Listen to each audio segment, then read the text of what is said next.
When I lived in Hoboken, just across the lacquered Hudson River from Manhattan, we had all the wilderness we needed.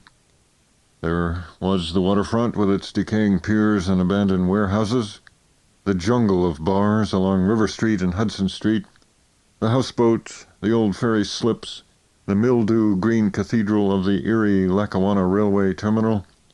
That was back in 1964-65. Then came urban renewal, which ruined everything left lovable in Hoboken, New Jersey. What else was there? I loved the fens, those tawny marshes full of water birds, mosquitoes, muskrats, and opossums that intervened among the black basaltic rocks between Jersey City and Newark, and somewhere back of Union City on the way to gay, exotic, sausage-packing, garbage-rich Secaucus. I loved also, and finally and absolutely, as a writer must love any vision of eschatological ultimates, the view by twilight from the Pulaski Skyway, stopped for emergency repairs only, of the seventh circle of hell. Those melancholy chemical plants, ancient as acid, sick as cyanide, rising beyond the cattails and tules. The gleam of oily waters in the refinery's red glare, the desolation of the endless, incomprehensible, uninhabitable, but inhabited slums of Harrison, Newark, Elizabeth, the haunting and sinister odors on the wind, rust and iron and sunflowers in the tangled tracks, the great grimy sunsets beyond the saturated sky. It will all be made someday a national park of the mind, a rigid celebration of industrialism's finest frenzy. We tried north, too, up once into the Catskills, once again to the fringe of the Adirondacks. All I saw were private property, keep out, this means you signs. I live in a different country now. Those days of longing, that experiment in exile, are all past. The far-ranging cat returns at last to his natural native habitat. But what wilderness there was in those bitter days I learned to treasure. Foggy nights in greasy Hoboken alleyways kept my soul alert, healthy and aggressive, on edge with delight. The other kind of wilderness is also useful. I mean now the hardwood forests of Upper Appalachia, the overrated mountains of Colorado, the burnt sienna hills of South Dakota, the raw umber of Kansas, the mysterious swamps of Arkansas, the porphyritic mountains of purple Arizona, the mystic desert of my own four-cornered country, this and 347 other good, clean, dangerous places I can name. Science is not sufficient. Ecology is a word I first read in H.G. Wells 20 years ago, and I still don't know what it means, or seriously much care. Nor am I primarily concerned with nature as a living museum, the preservation of spontaneous plants and wild animals. The wildest animal I know is you, gentle reader, with this helpless book clutched in your claws. No, there are better reasons for keeping the wild wild, the wilderness open, the trees up and the rivers free, and the canyons uncluttered with dams. We need wilderness because we are wild animals. Every man needs a place where he can go to go crazy in peace. Every Boy Scout troop deserves a forest to get lost, miserable, and starving in.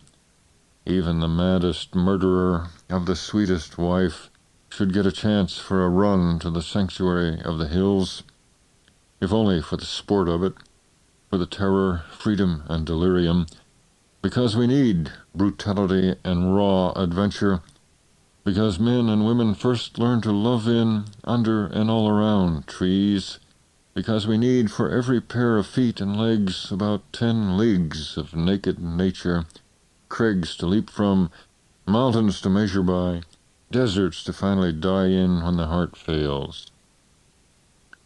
The prisoners in Solzhenitsyn's labor camps looked out on the vast Siberian forests. Within those shadowy depths lay the hope of escape, of refuge, of survival, of hope itself. But guns and barbed wire blocked the way. The citizens of our American cities enjoy a high relative degree of political, intellectual, and economic liberty. But if the entire nation is urbanized, industrialized, mechanized, and administered, then our liberties continue only at the sufferance of the technological mega-machine that functions both as servant and master. And our freedoms depend on the pleasure of the privileged few who sit at the control consoles of that machine.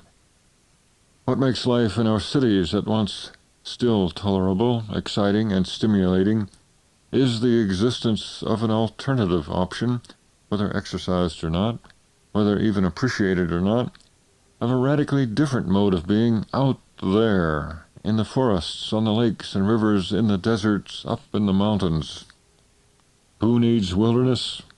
Civilization needs wilderness. The idea of wilderness preservation is one of the fruits of civilization, like Bach's music, Tolstoy's novels, scientific medicine, Novocaine, space travel, free love, the double martini, the secret ballot, the private home and private property, the public park and public property, freedom of travel, the Bill of Rights, peppermint toothpaste, beaches for nude bathing, the right to own and bear arms, the right not to own and bear arms, and 1,000 other good things one could name, some of them trivial, most of them essential, all of them vital to that great, bubbling, disorderly, anarchic, unmanageable diversity of opinion, expression, and ways of living, which free men and women love, which is their breath of life, and which the authoritarians of church and state and war and sometimes even art despise and always have despised and feared. A permissive society? What else? I love America because it is a confused, chaotic mess, and I hope we can keep it this way for at least another 1,000 years. The permissive society is the free society, the open society. Who gave us permission to live this way? Nobody did. We did. And that's the way it should be, only more so. The best cure for the ills of democracy is more democracy. The boundary around a wilderness area may well be an artificial, self-imposed, sophisticated construction, but once inside that line, you discover the artificiality beginning to drop away. And the deeper you go, the longer you stay, the more interesting things get, sometimes fatally interesting. And that, too, is what we want. Wilderness is and should be a place where, as in Central Park, New York City, you have a fair chance of being mugged and buggered by a shaggy fellow in a fur coat, one of Pooh Bear's big brothers. To be alive is to take risks. To be always safe and secure is death. Enough of these banalities, no less true anyhow, which most of us embrace. But before getting into the practical applications of this theme, I want to revive one more argument for the preservation of wilderness, one seldom heard, but always present, in my own mind at least, and that is the political argument. Democracy has always been a rare and fragile institution in human history. Never was it more in danger than now, in the dying decades of this most dangerous of centuries. Within the past few years alone, we have seen 2 more relatively open societies succumb to dictatorship and police rule, Chile and India. In all of Asia, there's not a single free country except Israel, which, as the Arabs say, is really a transplanted piece of Europe. In Africa, obviously going the way of Latin America, there are none.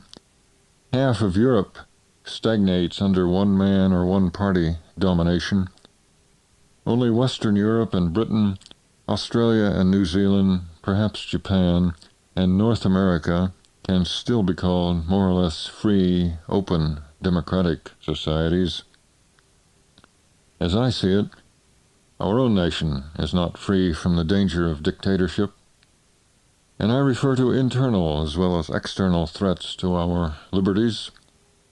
As social conflict tends to become more severe in this country, and it will unless we strive for social justice, there will inevitably be a tendency on the part of the authoritarian element, always present in our history, to suppress individual freedoms, to utilize the refined techniques of police surveillance, not excluding torture, of course, in order to preserve not wilderness, but the status quo, the privileged positions of those who now so largely control the economic and governmental institutions of the United States.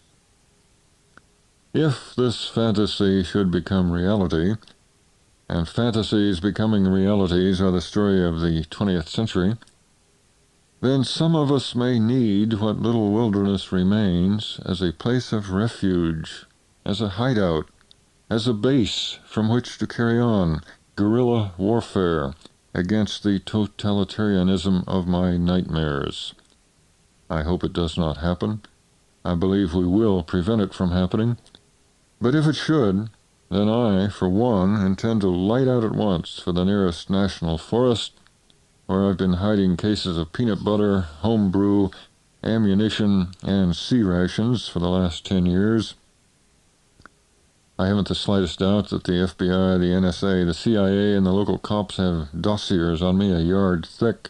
If they didn't, I'd be insulted. Could I survive in the wilderness? I don't know, but I do know I could never survive in prison. Could we, as a people, survive without wilderness? To consider that question, we might look at the history of modern Europe and of other places. As the Europeans filled up their small continent, the more lively among them spread out over the entire planet, seeking fortune, empire, a new world, a new chance, but seeking most of all, I believe, for adventure, for the opportunity of self-testing. Those nations that were confined by geography, bottled up, tended to find their outlet for surplus energy through war on their neighbors.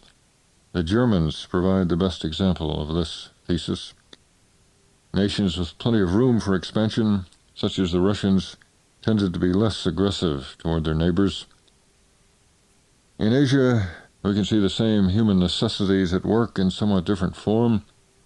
Japan might be likened to Germany, a small nation with a large, ever-growing, vigorous, and intelligent population.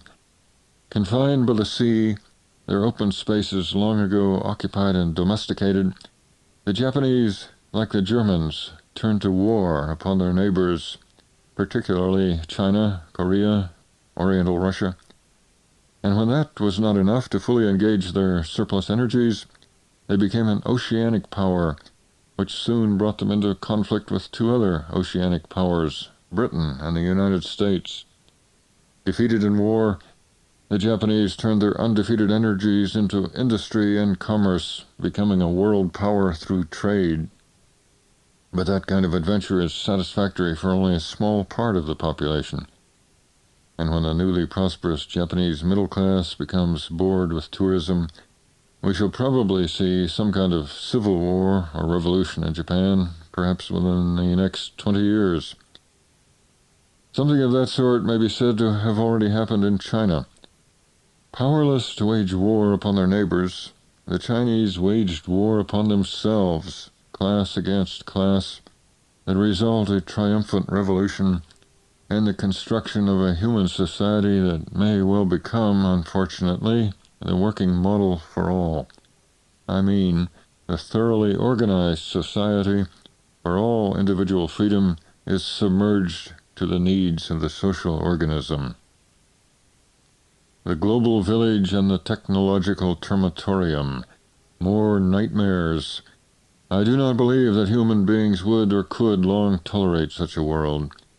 The human animal is almost infinitely adaptable, but there must be limits to our adaptability, limits beyond which, if we can survive them at all, we would survive only by sacrificing those qualities that distinguish the human from that possible cousin of the future, the two-legged, flesh-skinned robot, his head, her head, its head, wired by telepathic radio to a universal central control system. One more example. What happened to India when its space was filled, its wilderness destroyed? Something curiously different from events in Europe, China, or Japan.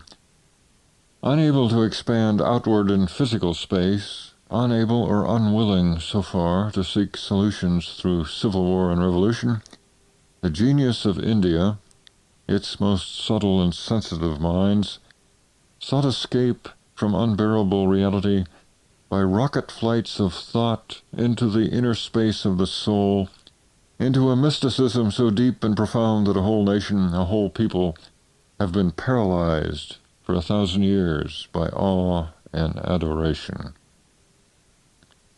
Now we see something similar happening in our own country. A tiny minority, the technological elite, blast off for the moon, continuing the traditional European drive for the conquest of physical space.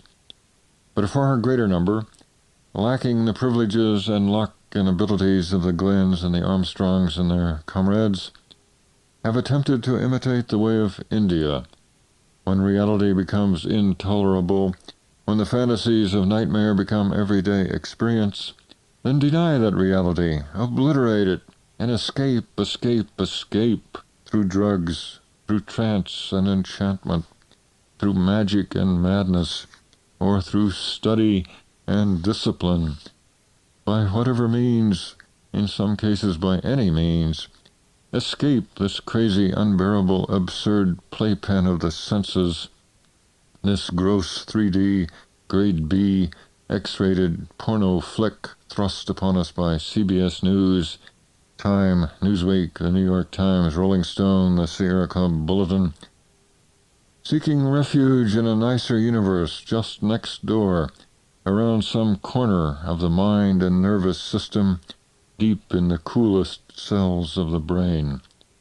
If all is illusion, then nothing matters, or matters much. And if nothing matters, then peace of a sort is possible.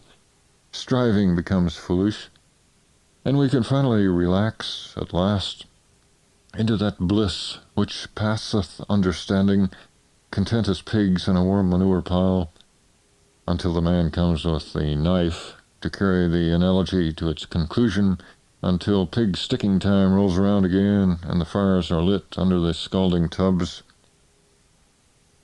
You begin to see the outline of my obsessions. Every train of thought seems to lead to some concentration camp of nightmare, but I believe there are alternatives to the world of nightmare.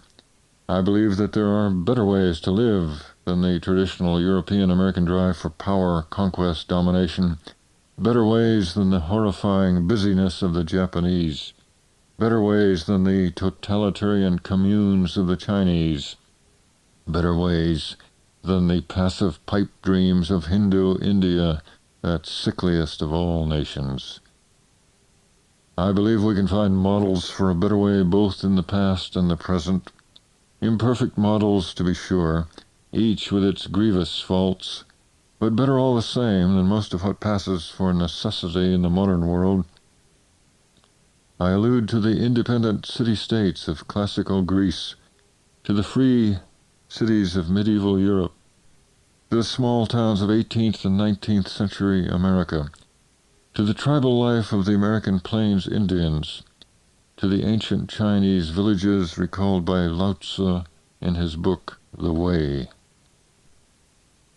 I believe it is possible to find and live a balanced way of life somewhere halfway between all-out industrialism on the one hand and a make-believe pastoral idyll on the other. I believe it possible to live an intelligent life in our cities if we make them fit to live in, if we stop this trend toward joining city unto city until half the nation and half the planet become one smog-shrouded, desperate and sweating, insane and explosive, urbanized concentration camp.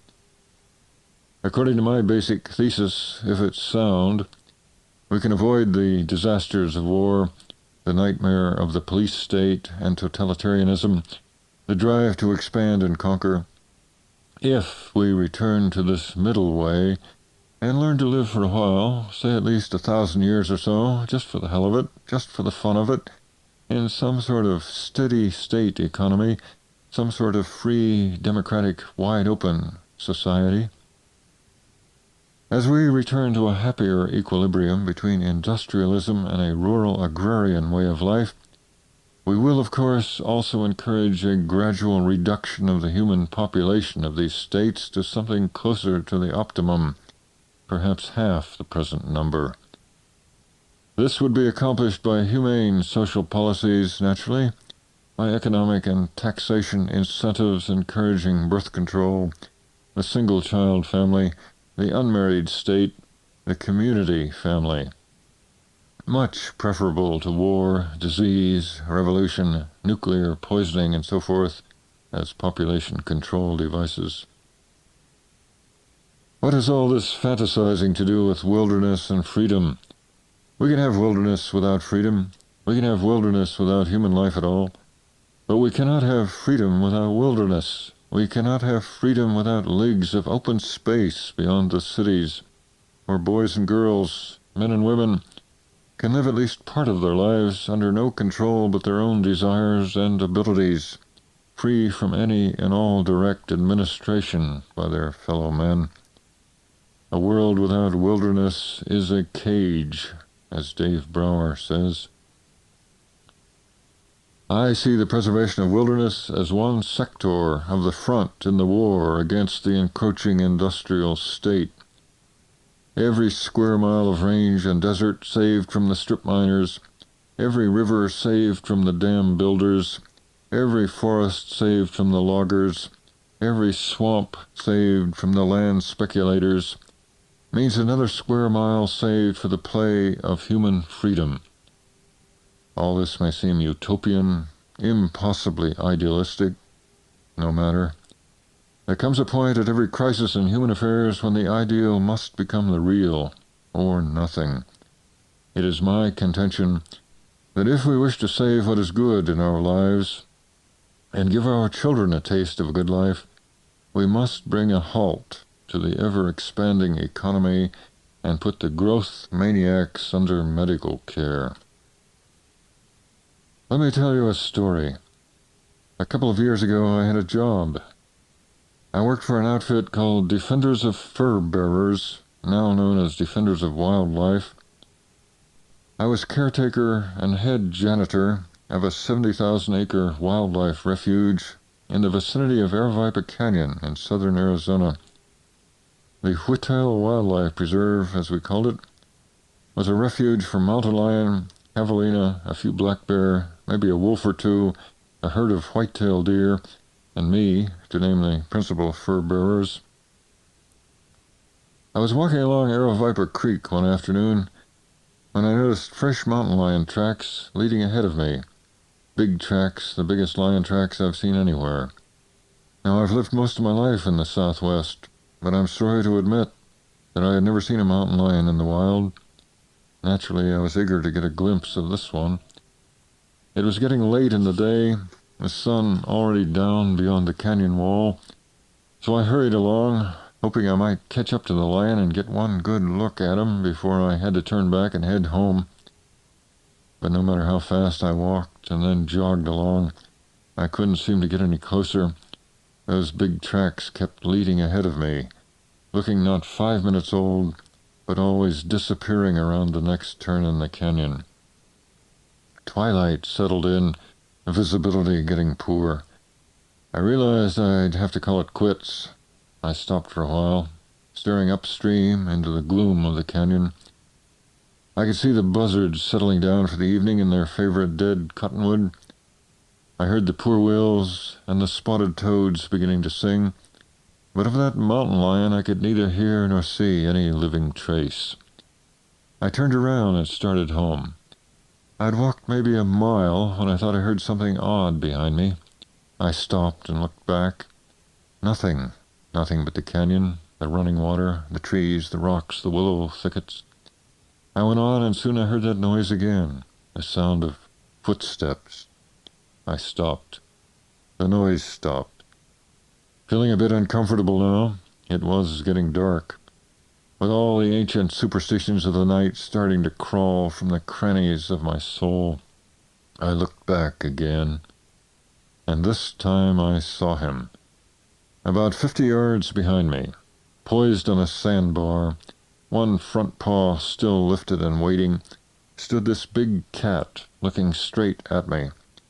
I could see the gleam of the twilight in his eyes. I was startled as always by how small a cougar's head seems, but how long and lean and powerful the body really is. To me, at that moment, he looked like the biggest cat in the world. He looked dangerous. Now, I know very well that mountain lions are supposed almost never to attack human beings. I knew there was nothing to fear, but I couldn't help thinking maybe this lion is different from the others. Maybe he knows we're in a wildlife preserve where lions can get away with anything. I was not unarmed. I had my Swiss Army knife in my pocket, with the built-in can opener, the corkscrew, the 2-inch folding blade, the screwdriver. Rationally, there was nothing to fear. All the same, I felt fear. And something else, too. I felt what I always feel when I meet a large animal face to face in the wild. I felt a kind of affection and the crazy desire to communicate, to make some kind of emotional, even physical contact with the animal. After we'd stared at each other for maybe 5 seconds, it seemed at the time like 5 minutes, I held out one hand and took a step toward the big cat and said something ridiculous like, "Here, kitty, kitty." The cat paused there on 3 legs, one paw up as if he wanted to shake hands, but he did not respond to my advance. I took a second step toward the lion. Again the lion remained still, not moving a muscle, not blinking an eye. And I stopped and thought again, and this time I understood that however the big cat might secretly feel, I myself was not yet quite ready to shake hands with a mountain lion. Maybe someday, but not yet. I retreated. I turned and walked homeward again, pausing every few steps to look back over my shoulder. The cat had lowered his front paw, but did not follow me. The last I saw of him, from the next bend of the canyon, he was still in the same place, watching me go. I hurried on through the evening, stopping now and then to look and listen, but if that cat followed me any further, I could detect no sight or sound of it. I haven't seen a mountain lion since that evening, but the experience remains shining in my memory. I want my children to have the opportunity for that kind of experience. I want my friends to have it. I want even our enemies to have it. They need it most. And someday, possibly, one of our children's children will discover how to get close enough to that mountain lion to shake paws with it, to embrace and caress it, maybe even teach it something, and to learn what the lion has to teach us.